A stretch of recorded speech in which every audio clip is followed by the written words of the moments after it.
Pernahkah kamu membayangkan, kalau energi bersih bisa datang langsung dari atap rumahmu, perusahaan kecilmu, dari aliran sungai kecil di desamu, atau bahkan dari sisa limbah pertanian? Ya, energi kecil seperti inilah yang perlahan mengubah wajah Indonesia. Jika diberi ruang lebih luas, energi kecil dan menengah bisa menjadi motor perubahan besar, perubahan yang tumbuh dari bawah, dari masyarakat sendiri. Artinya, daerah bisa mengembangkan pembangkit berbasis sumber daya alamnya sendiri dari PLTS atap di kota, mikrohidro di pegunungan, sampai biogas di pedesaan. Namun kenyataannya, narasi tentang energi terbarukan masih berkutat pada proyek skala besar yang masih sulit direalisasikan. Selain itu, peran pemerintah daerah baik provinsi atau kabupaten masih jarang dibahas secara mendalam. Padahal berdasarkan Undang-Undang Nomor 30 Tahun 2007 dan Undang-Undang Nomor 23 Tahun 2014, pemerintah daerah punya peran penting dalam mengelola potensi energi lokal. Sejatinya transisi energi tidak harus dimulai dari proyek besar. Perubahan besar justru lahir dari langkah kecil di desa-desa dan atap-atap rumah di perkotaan. Energi terbarukan skala kecil bukan hanya masa depan, tapi solusi hari ini. Mari kita dukung gerakan mewujudkan energi bersih dalam skala kecil mulai dari rumahmu, sekolahmu, dan komunitasmu, dan tempat usahamu sekarang juga. Energi kecil, dampak besar, untuk masa depan Indonesia yang lebih mandiri dan hijau. Halo Sobat Energi Muda, selamat datang di podcast Energi Muda Indonesia. Di episode pertama, kita akan membahas terkait potensi energi terbarukan di Provinsi Jawa Barat. Nah, sebetulnya nih ya, energi terbarukan di Jawa Barat itu potensinya sangat besar. Nah, sebetulnya apa sih kewenangan, tantangan, dan juga potensi yang bisa dikembangkan di Provinsi Jawa Barat? Nah, sekarang kita sudah ada salah satu narasumber, yaitu Kang Gunawan. Selamat siang, Kang Gunawan. Selamat siang. Oke nih, Kang. Kita langsung saja ya. Kan kita tahu ya kalau misalnya di Jawa Barat itu memiliki potensi energi terbarukan yang besar, terutama untuk skala kecil dan menengah. Nah, tapi nih Kang ya, sebelum kita lanjut membahas terkait potensi, tantangannya, dan seluruhnya lah ya, kenapa sih kita tuh harus, kenapa kita harus peduli terhadap energi terbarukan ini gitu? Ya, kita memang harus ngobrolin energi ya, dan kita selama ini sudah terbiasa dapat energi itu kan tahu dapat aja ya, kayak misalnya listrik. Listrik tuh orang tinggal nyolokin udah dapat energi. Tapi juga kita nggak tahu tuh gimana sih listrik ini diciptakan atau dibangkitkan ya. Termasuk juga sama misalnya kayak untuk masak, untuk apa. Orang kan sekarang tinggal beli gas, udah gitu colokin ke kompor udah nyala, udah selesai. Jadi ada beberapa proses yang mungkin bisa disebut kita kehilangan apa sih nih yang bisa menyebabkan energi ini ada gitu ya. Nah, hal sepele dan kecil, saya nggak tahu ya, jadi mengalami ini atau tidak. Tapi pada saat saya masih kecil itu, sebelum ada gas di dapur-dapur itu, dulu tuh orang masak masih pakai kayu bakar. Nah, si kayu bakarnya ini, itu tuh pasti nyari di kebun. Jadi nyari dari kebun-kebun. Jadi sebelum kita memasak dan dapat energi panas, kita tuh harus nyari pohonnya dulu, nyari rantingnya dulu, nyari kayu bakarnya dulu. Jadi ada proses-proses bagaimana kita mencari sumber daya yang bisa dijadikan energi. Nah, kalau sekarang kan ya tinggal colok udah jadi gitu kan. Iya, nggak tahu ya kakek kata semuanya dari mana gitu bisa dipakai. Gitu. Termasuk juga informasi misalnya ya, kita cuman taunya oh BBM naik gitu ya, listrik naik, tapi apa sih yang naiknya itu? Terus tarif dasar tuh apa sih? Kita juga jarang ngobrolin kedalaman dari soal energi ininya. Jadi menurut saya sih obrolan-obrolan seperti ini penting gitu ya, gimana kita juga lebih mengenal energi itu apa. Karena kan kita juga kayaknya udah nggak ada lah orang yang bisa lepas dari energi gitu. Toh kemana-mana pakai motor gitu, udah gitu bawa tab gitu ya, yang pasti semuanya butuh listrik, kayak gitulah. Itu sih. Jadi ya sangat penting ya, ibaratnya kalau misalnya nggak ada energi ya nggak akan bisa berlanjut gitu ya, keberlangsungan hidup kita sudah jadi bagian dari kehidupan. Iya, betul. Toh kita juga makan buat dapat energi. Betul, betul. Menarik. Oke, Kang. Tadi kan kita udah membahas ya bahwa ya kita tuh memang tidak bisa terlepas dari energi ya di kehidupan sehari-hari. Terus ya energi terbarukan ini tuh diharapkan dapat menjadi apa ya sebagai sumber energi untuk di masa depan gitu, Kang. Nah, memang seberapa apa ya optimiskah kita untuk menjadikan ET ini sebagai sumber energi masa depan? Ya, pertama karena kita tahu sendiri bahwa kita hari ini banyak menggunakan energi fosil ya. Ada batu bara, ada minyak bumi, ada gas bumi. Kita seberapa cepat transisi ini akan dilakukan, dan kalau misalnya kita terlambat, itu akan menyebabkan terjadinya kekosongan yang sangat krusial. Misalnya kan gini, sekarang nih kita 90% penggunaan energi itu dari fosil, dan kalau seandainya nanti ini fosilnya habis, terus kita langsung pindah ke energi terbarukan, bisa dibayangkan gimana terjadi kekeosannya. Maka kita harus segera bersiap gitu ya. Nah, bersiapnya itu adalah dengan cara mulailah sedikit-sedikit berpindah. Nah, makanya ada yang istilah transisi energi. Nah, sebenarnya transisi energi itu dalam rangka menyiapkan ketika nanti energi fosilnya sudah habis. Tadi disebut ya Kang ya, bahwa 90% sumber energi kita saat ini adalah energi fosil gitu kan. Nah itu tuh kira-kira ada nggak sih dampak ke lingkungannya gitu Kang? Soalnya kalau kita dengar 90% itu angka yang bukan kecil, itu besar banget gitu. Ya, 90% itu bisa jadi nggak presisi ya. Oh, iya. Tapi bauran ET kita kan hanya baru 14% di datanya pemerintah sampai dengan tahun 2024. Nah, kalau bisa bicara dampak, ya hari ini udah mulai kerasa, di mana penggunaan batu bara itu kan emisi gas buangnya itu, asapnya itu kan sangat pekat, dan itu bisa menyebabkan perubahan iklim. Lalu juga sama halnya dengan pembakaran minyak ya, polusi dari kendaraan bermotor itu juga kan menyumbang emisi terbesar kedua setelah industri. Nah, kalau kita bandingkan dengan energi terbarukan itu lebih rendah emisi. Tapi itu juga kalau misalnya dia dibangun untuk skala yang besar, tidak menutup kemungkinan ini juga akan merubah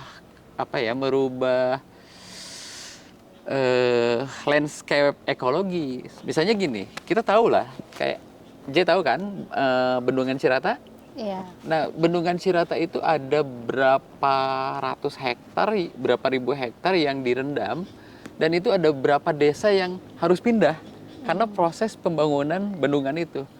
Nah, dan itu energinya, airnya dipakai untuk salah satunya itu untuk membangkitkan listrik, pembangkit PLTA ya, dan itu bisa merubah ekologisnya. Jadi ada banyak pohon yang hilang, ada banyak kampung yang hilang, ada banyak sawah yang hilang. Nanti jadi skala besar itu juga energi terbarukan skala besar bisa jadi juga sebenarnya benar-benar ramah lingkungan atau enggak gitu ya. Itu juga jadi PR untuk diobrolin ya, misalnya kedepannya seperti apa gitu. Ya mungkin teman-teman di rumah juga bisa mulai punya pikiran-pikiran yang sama gitu ya.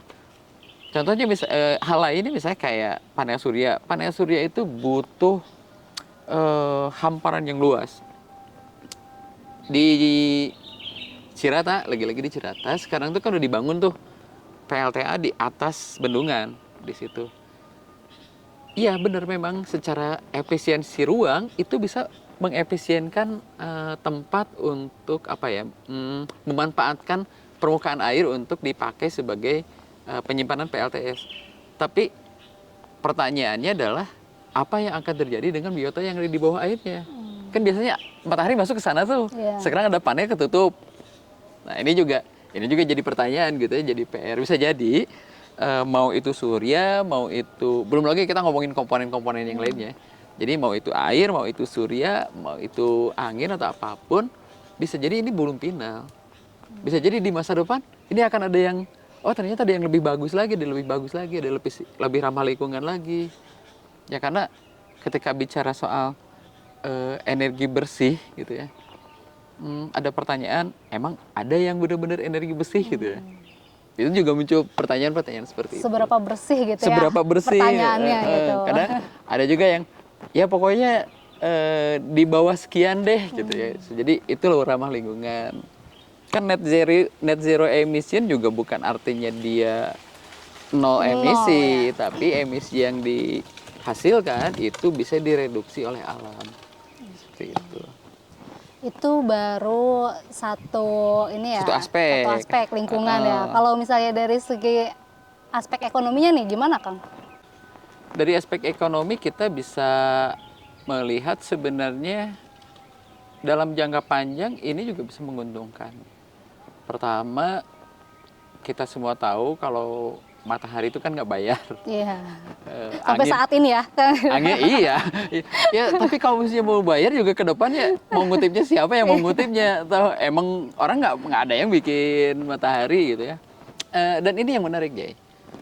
Sebelum nanti masuk ke aspek ekonomi yang lebih gede ya, saya pengen cerita dulu waktu saya kecil, kakek saya tuh bikin sumur itu nggak di dalam rumah, itu bikin sumurnya di luar rumah.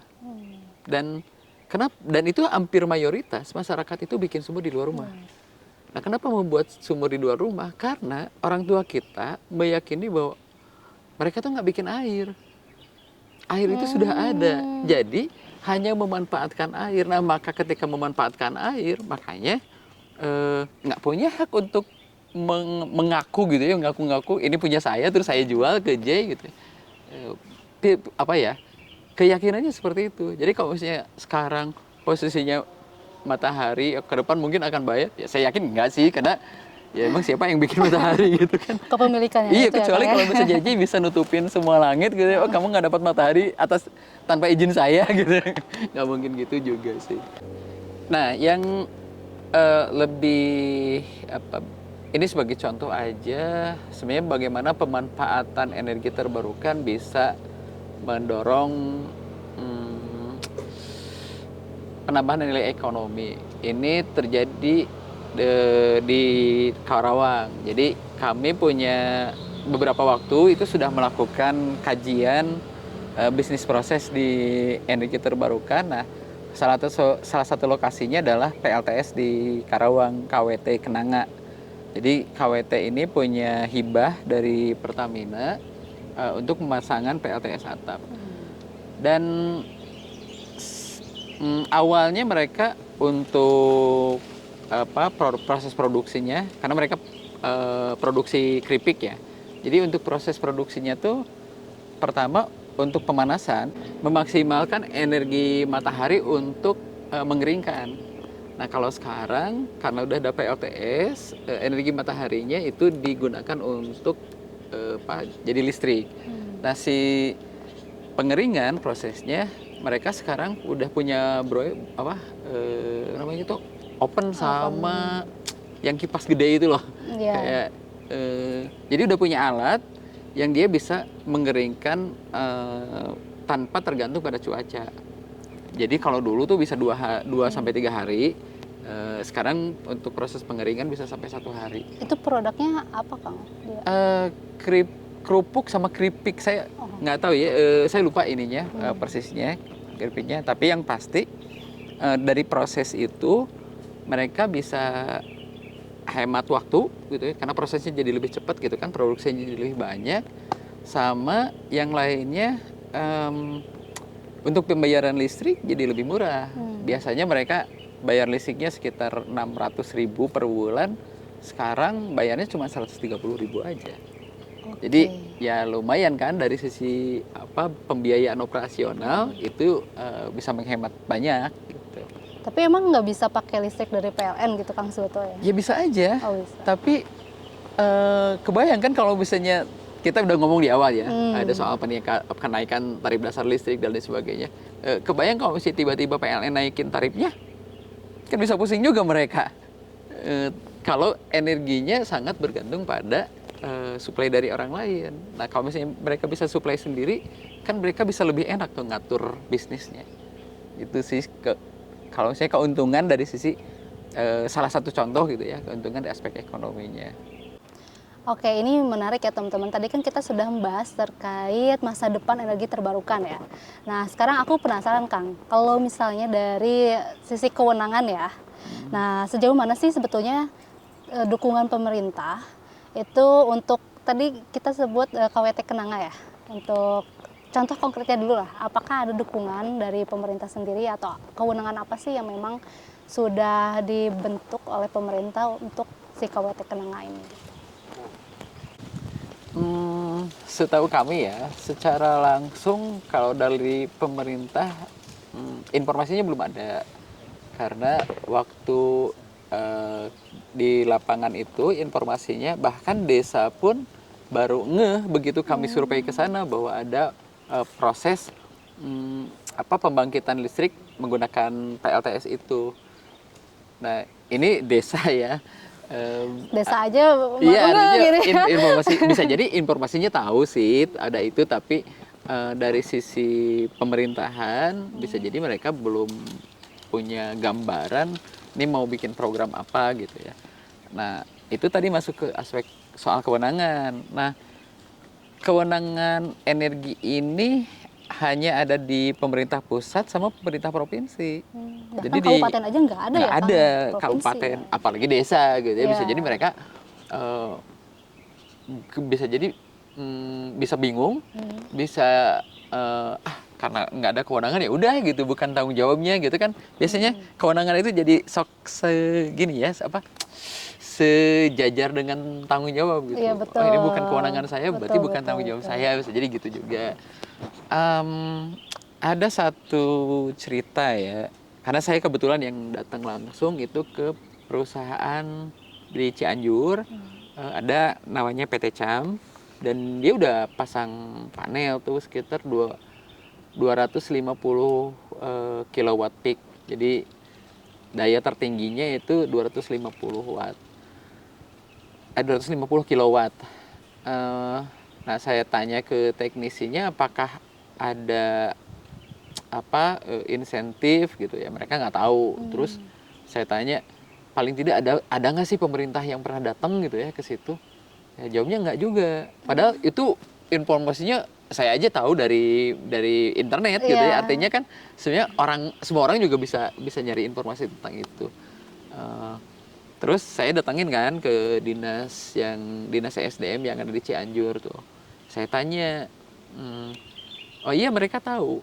Terus saya bilang, ada nggak sih insentif? Nah, insentifnya mereka nyebutin tuh nggak punya kewenangan untuk ngasih insentif. Jadi pemerintah provinsi itu nggak punya kewenangan untuk ngasih insentif ke ke penyedia ataupun stakeholder yang sudah melakukan pembangkitan energi di energi terbarukan ini. Gitu. Nah, sebenarnya kalau dari amanat di Ken sih ada itu di kebijakan energi nasional itu di yang lama ya, karena revisinya belum disahkan. Di yang lama itu ada pernyataan yang pemerintah pusat dan pemerintah provinsi bisa memberikan insentif dalam bentuk fiskal ataupun non fiskal. Jadi sebenarnya kalau dari sisi dukungan dan kewenangan sebenarnya provinsi ada, apalagi sekarang tuh udah ada Perpres 11 tahun 2023, di mana itu ada tambahan kewenangan konkurren untuk pemerintah provinsi. Jadi kalau bicara tentang kewenangan ada sebenarnya sejak tahun 2023. 2023 ini. Tapi mungkin implementasinya belum sampai ya, karena belum sampai ke tahap implementasi gitu. Nah, ini yang unik. Perpres itu ada di 2023, tapi sebenarnya kalau bisa kita periksa di dokumen-dokumen pemerintah provinsi, sebenarnya program PLTMH itu juga ada tahun-tahun sebelumnya. Bahkan jauh sebelum isu transisi energi ini rame. Saya kayak di banyak daerah tuh yang dapat bantuan untuk PLTMH gitu. Jadi kalau misalnya, ya saya juga nggak tahu ya ini persoalannya apa, apakah benar-benar soal kewenangan gitu ya atau apa ya kayaknya harus dinas SDM sendiri yang diundang buat jadi ngomong. bukan hanya kewenangan ya teman-teman, ini permasalahannya gitu ya. Gitu. Oke. Kalau misalnya nih Kang ya, tadi kan kita udah ada studi kasus 2 ya. KWT Kenanga dan yang di Cianjur ya Kang ya. Nah itu apakah Itu dua-duanya PLTS ya. dua-duanya PLTS? Oke. Berarti sampai saat ini mereka hanya masih sebagai pengguna EBT ya Kang ya? Pengguna dan penyedia. Oh pengguna dan Jadi, penyedia. Nah, yang menariknya di energi skala kecil itu bisa jadi si pengguna itu bisa menyediakan untuk dirinya sendiri. Karena, nah ini ada kaitannya dengan masih ngomongin soal kewenangan ya. Kita kan masuk ke, tadi kan kita ngomongin pemerintah nih. Ya. Nah di urusan listrik ini kan ada pihak lain nih. Ada PLN, Iya. ada BUMN ya, ngomongin listrik ada PLN, ngomongin apa migas Minyak ada ada, Pertamina ya. gitu ya. Nah, yang menariknya untuk distribusi, jadi bukan yang berhak untuk menjual listrik itu hanya PLN di negara kita. Jadi kalau saya Jai punya pembangkit, itu dipakai untuk Jai sendiri, terus kelebihan nih. Iya. Jadi ini misalnya kebutuhannya cuma 500 watt dan Jay bisa membangkitkan 1000 watt, ada sisa kan 500. Nah terus mau jual ke saya karena saya juga butuh. Nah itu nggak bisa secara langsung, harus lewat gridnya PLN. Kecuali kalau belum ada PLN di situ, artinya itu bukan wilayah usahanya PLN. Nah pertanyaannya, di negara kita mana yang bukan wilayah usahanya PLN? Pertanyaannya itu ya, itu penting kita tanyakan kembali, refleksikan ya teman-teman. Itu menarik sih. Berarti kan sampai sejauh ini ya baik di KWT Kenanga ataupun yang di Cianjur, walaupun nanti dia berkembang, itu belum ada potensi untuk dikomersialkan ya? Bisa, tapi harus jualnya ke PLN. Nggak bisa jual langsung. Jadi kalau misalnya PLN-nya nggak mau nerima, nggak bisa. Gimana itu? Ada sebenarnya ketentuan di, saya lupa kalau nggak salah di Perpres juga, yang menyebutkan bahwa PLN harus membeli listrik dari energi terbarukan, dari pembangkit EBT. Jadi ada keharusan itu. Kalau soal jual ya, ada keharusan. Nah, cuman pertanyaannya harganya masuk apa enggak?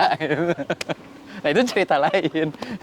Dan saya bukan pelaku usaha EBT ya, jadi saya nggak bisa jawab. Emang nutup nggak harganya gitu? Mungkin bisa ngundang yang lain. Itu patut kita tanya ya kan. Atau mungkin juga penonton ada yang tahu. Ada Boleh yang punya komen pengalaman. kalau misalnya ada pengalaman ya kan. Oke, menarik. Kalau tadi kan kalau misalnya yang di KWT Kenanga itu mereka bisa dari 600 jadi 130 tadi ya Kang? Untuk pembayaran listriknya sendiri. 130. Ya, 130 kan ya. Berarti kalau misalnya kita menilai dari sisi ekonomis itu sudah sangat ekonomis ya? Atau ya, apa namanya tuh kalau kita nilai keberhasilan berdasarkan sisi ekonomis itu sudah tercapai gitu ya keberhasilannya? Ya, saya bukan ekonom, jadi saya nggak berani nyebut secara saklek gitu itu ekonomis atau enggak. Tapi seenggaknya dari dua hal ini, dari contoh yang Cianjur itu, saya sih melihat ada hal lain yang bisa didapat dengan pengembangan ET ini. Ya soal biaya operasional itu hanya salah satunya. Bisa jadi tadi kan kita juga punya jaminan untuk ngatur energi sendiri. Terus juga ketika kita punya kuasa untuk ngatur, artinya kita juga untuk pikiran-pikiran pengembangan dan lain sebagainya dalam bisnis kita kan akan lebih enak. Artinya kemandirian kita akan lebih terjaga. Jadi kalau menurut saya sih nilai kemanfaatannya bukan hanya sekedar yang dalam bentuk langsung misalnya tadi kayak keuntungan dan biaya-biaya itu, bisa jadi juga ada keuntungan dalam yang lebih panjang gitu, keuntungan yang lebih panjang.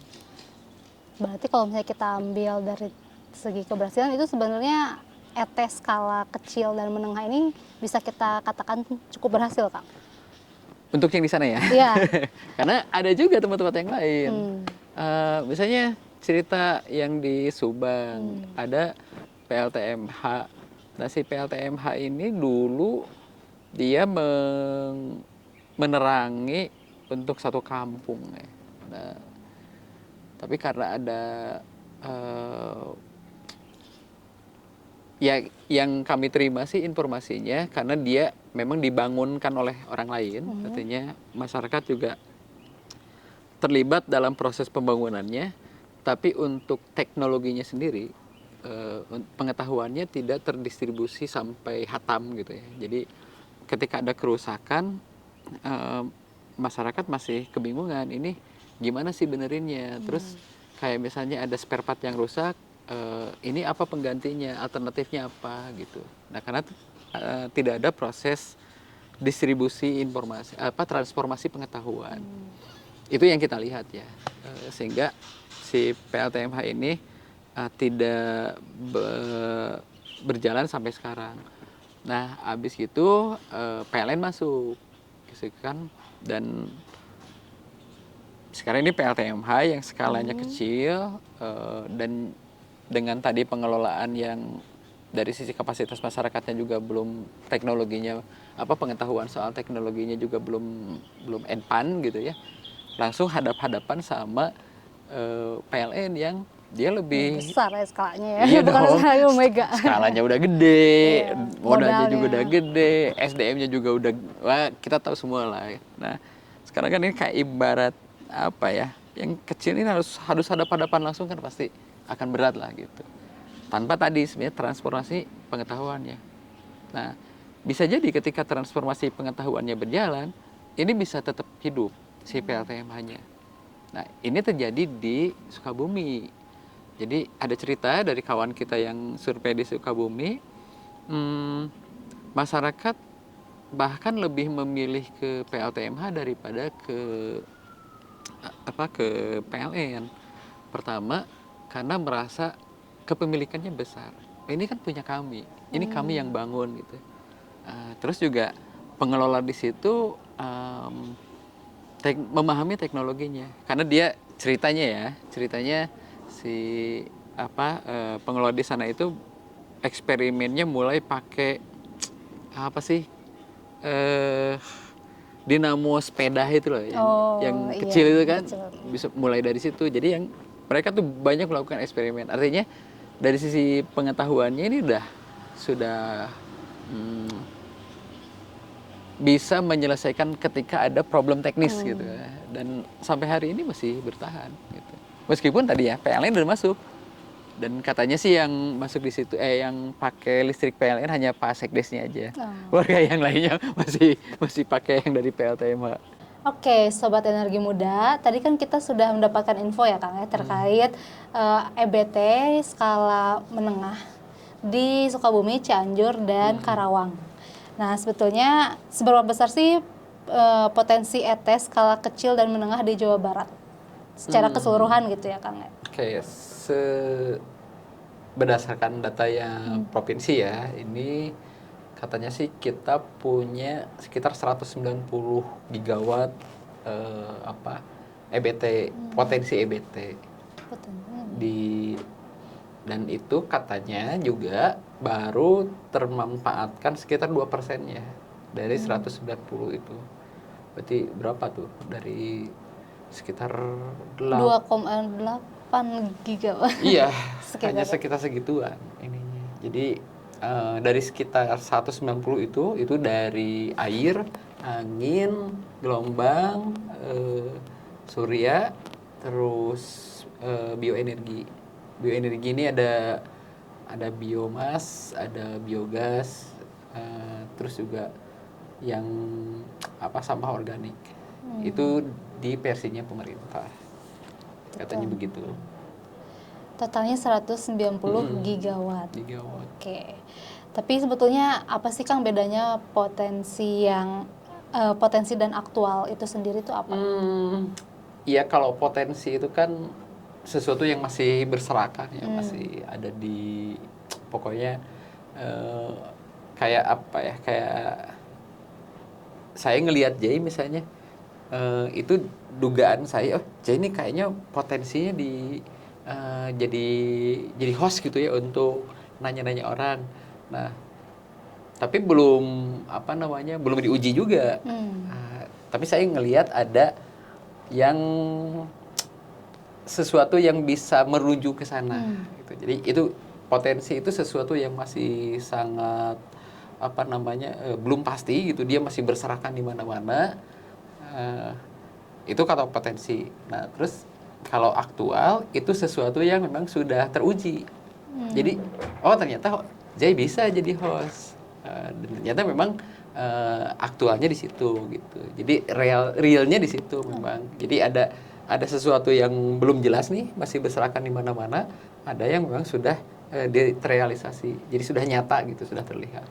Nah, kalau misalnya konteks tadi 190 gigawatt ini, itu berarti baru potensi saja, Kang? Iya, belum aktualnya gitu ya? Iya, baru potensi memang. Karena kemarin saya dapat informasi dari Bapeda, katanya ada Denmark Embassy kalau nggak salah, itu melakukan pengujian untuk EBT di Jawa Barat ya. Yang diuji itu kalau nggak salah angin sama gelombang gitu, tapi saya jelas dengar angin lah. Nah, dari hasil pengujiannya itu katanya tidak ekonomis. Jadi kalau misalnya itu dimanfaatkan, itu tidak bisa digunakan lah intinya gitu. Terus juga saya pernah baca salah satu dokumen yang saya lupa dokumennya, tapi yang nyebutin memang potensi EBT kita tuh tidak sebesar itu, tidak sampai 190. Kalau nggak salah hanya sampai 52 gigaan lah gitu. Jadi kalau potensi itu pertama dia bisa jadi sangat variatif gitu ya. Setiap orang bisa jadi punya informasinya masing-masing, dan tergantung nanti dia alat ukurnya apa, memproyeksikan itu. Ya makanya bisa jadi si ragam datanya juga bisa variatif gitu ya. Dan apa sih kalau itu mah sebagai ini aja, sebagai satu gambaran bahwa kita punya sesuatu nih yang bisa dikembangkan gitu ininya. Oke. Kalau ya kita kesampaikan dulu ya terkait aktualnya gitu ya teman-teman di sini ya. Tapi kalau misalnya secara data potensi tersebut ya Kang ya, sebetulnya apa sih yang paling potensial? Tadi kan kita disebutkan banyak ya, ada angin, ada air, ada juga matahari gitu ya di Jawa Barat ini yang menjadi salah satu potensi EBT di Jawa Barat. Tapi yang paling potensial itu sebetulnya apa, Kang? Saya nggak tahu. Ini jadi pertanyaannya. Jujur aku nggak tahu ya. Karena kan untuk menghitung potensi itu kayaknya butuh pengetahuan tertentu lah yang juga dia punya keahlian, dan saya pikir sih mestinya ada satu media, mau itu online ataupun offline, yang bisa menyediakan informasi-informasi itu. Nah, informasinya ini bisa dibuat oleh si Dinas SDM, sebenarnya bekerja sama dengan bisa dengan kampus, bisa dengan pakar gitu ya. Sebenarnya bisa juga dengan konsultan-konsultan, di mana ada informasi yang secara ya lebih bagus, lebih detail, lebih bagus. Misalnya ada informasi menurut desa gitu ya. Di desa ini nih punya potensi ini. Kan kalau sekilas misalnya kita bisa nyebutin yang paling gede Surya gitu kan. Secara sekilas ya toh di Jawa Barat mana sih wilayah yang nggak kena sinar matahari gitu kan, semuanya juga terkena sinar matahari. Tapi kita juga nggak tahu ini dalam 1 tahun ini intensitasnya seperti apa gitu. Karena mungkin ya ini ada hitung-hitungan soal itu juga gitu, termasuk juga angin, intensitasnya dan lain sebagainya gitu. Nah itu butuh pengukuran yang ada keahlian tertentu lah yang dibutuhkan. Nah saya pikir sih yang kalau Dinas ESDM punya itu, kayaknya kita bisa lebih enak tuh. Misalnya, kita nih punya informasi, punya apa potensi sekian gitu di kabupaten ini, di desa ini. Bisa jadi begitu sih. Berarti sejauh ini memang belum ada ya Kang? Saya belum menemukan. Okay. belum ada lah ya. Dia bisa jadi saya yang belum menemukan atau memang belum dibuat. Oke. Oke. Mungkin ada yang bisa komentar nanti oh ternyata ada dinas nih yang nonton. Oh saya punya gitu. Siapa tahu kan. Boleh di-share datanya ya soal energi. Oke, berarti kan kalau tadi ya teknologi yang dibutuhkannya juga ya belum tahu ya sebetulnya apa sih memang yang teknologi yang paling tepat untuk pengembangan IBT di Jawa Barat juga itu masih menjadi misteri juga kan ya berarti. Ya kalau teknologi mah sebenarnya udah banyak lah ya. Kan sekarang juga ada misalnya kayak di YouTube gitu ya, di video-video itu atau di media sosial, TikTok dan lain sebagainya. Sebenarnya kayak model-model mau itu apa sih? Pembangkit dari angin, mau itu dari air, itu sekarang modelnya udah banyak. Dan bentuknya juga udah macam-macam lah bentuknya. Dan dari sisi teknologi sebenarnya udah banyak, sudah informasinya sudah banyak. Nah, cuman banyak yang bikin videonya tuh dari luar, bukan dari Indonesia, bahkan bukan, apalagi kalau Jawa Barat ya saya belum lihat juga ini yang mengembangkan energi ini di Jawa Barat, saya belum. Kecuali kayak pompa air. Pernah dengar pompa hidran? Pompa hidram? Belum.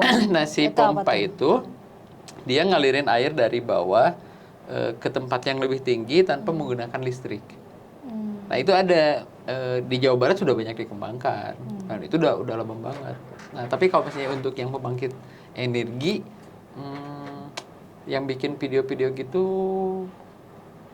mungkin di biogas kali yang biogas ya ada. masih banyak. Tapi kalau yang untuk dia masih pakai yang lama lah, misalnya kayak pakai apa sih namanya tabung yang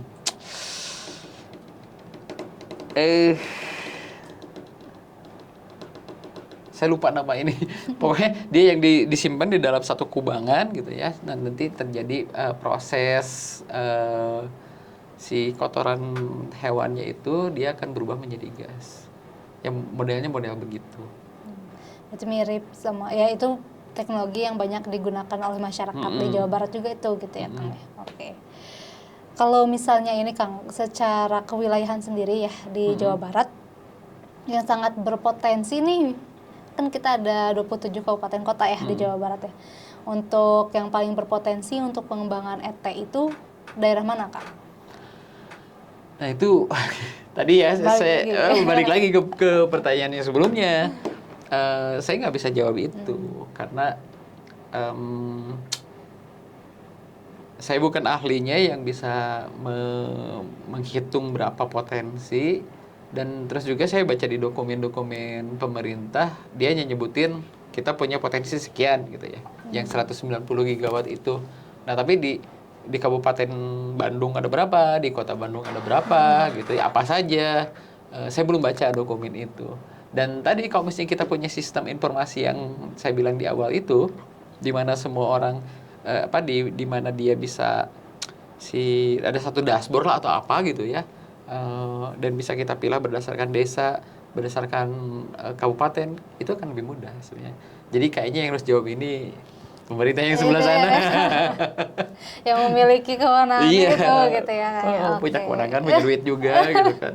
Bisa ngajakin orang-orang. Soalnya sayang juga ya Kang sebetulnya dengan potensi yang tadi ya disebutkan 190 gigawatt itu kan besar sekali gitu ya. Cuman sayang kalau misalnya ternyata potensi-potensi tersebut tidak dapat ditangkap gitu ya oleh kita gitu sebagai masyarakat dan juga digunakan. Dan gini juga, kalau misalnya si pemerintah ini punya data itu ya, punya data potensi itu, misalnya saya ini sebagai pengusaha gitu dan lihat data itu, ternyata di sini ada potensi pembangkitan energi nih. Misalnya ya katakanlah di daerah Cimahi misalnya di daerah atas. Oh ternyata ini ada potensi energi nih. Nah saya bisa dengan cepat melihat ke lokasi itu, melakukan pengujian sendiri, misalnya bikin FS dan lain sebagainya, itu akan lebih cepat, lebih mudah karena informasi awalnya sudah ada. Ketimbang harus nyari-nyari sendiri kan? Iya. Gitu. Jadi kalau menurut saya dengan adanya si sistem informasi itu juga akan lebih cepat mengundang para pihak untuk terlibat dalam proses pengembangan energi terbarukan ini. Justru bisa jadi multiplier efek untuk pengembangan bisnis dan juga untuk ke ekonomi masyarakat ya, berarti itu ya. Betul. Investor tuh jadi tertarik gitu ya, teman-teman di sini lebih tertarik untuk mengembangkan sebuah bisnis yang memang mereka udah ingin bertransisi dari energi kotor ke energi bersih gitu ya. Iya. Jadi kayak misalnya itu kalau misalnya dia memang mau berniat untuk usaha ya. Bisa juga dia misalnya ada 1, 2 mau itu perusahaan besar ataupun perusahaan kecil, ternyata ketika dia baca si sistem informasi ini, ternyata tahu dia di wilayahnya punya potensi energi ini. Nah dia kan bisa juga mikirin, oh kayaknya saya kalau misalnya ngebangkitin energi sendiri, bisa deh manfaatin sumber energi ini. Nah bisa kepikiran gitu juga kan? Iya betul. Gitu. Karena informasi awalnya udah ada, ketimbang ya harus nyari-nyari gitu ya, boro-boro buat nyari-nyari yang begitu gitu kan, mikirin situasi sendiri aja udah pusing. Iya, gitu. Tapi kalau betul. misalnya informasi awalnya sudah ada, bisa jadi ke-trigger gitu. Justru ya data-data, baseline data itu yang sangat penting disediakan pemerintah ya Kang ya, untuk pengembangan EBT di Indonesia, khususnya di Jawa Barat. Ya semoga aja sih Dita sudah punya gitu. Iya. Ini kita berasumsi, ini semoga asumsi saja gitu. Iya, semoga saya salah gitu, karena saya baru baca gitu. Oke. Sobat Energi, sejauh ini kita udah tahu ya kira-kira wilayah mana saja. Sebetulnya itu masih menjadi misteri ya kalau misalnya wilayah ya. Kita belum tahu pasti nih kira-kira potensi wilayah, ya berdasarkan wilayah gitu ya, potensi EBT di Jawa Barat itu seberapa besar, dan juga wilayah mana yang paling potensial itu biarkanlah nanti Jadi PR sebelah. Betul. Nah, tapi kan kalau misalnya nih kita ya sebagai masyarakat ingin mengembangkan EBT nih di Jawa Barat ya khususnya ya. Sebetulnya sejauh ini tuh masyarakat bisa berkontribusi untuk pengembangan EBT itu sampai sejauh mana sih? Kalau pertanyaannya sejauh mana, itu bisa sejauh-jauhnya sebenarnya. Tapi yang sudah banyak dilakukan oleh masyarakat, kita bisa lihat lah, misalnya di beberapa tempat itu kan sudah banyak yang masang PLTS ya di atap rumahnya. Nah itu kita bisa mulai dari situ. Sebenarnya di si PLTS atap ini paling dia hanya sekitar sampai 1 kilo lah, dan kalau di istilah energi itu banyak nyebutnya itu yang Pico gitu. Jadi klasifikasinya itu di Pico.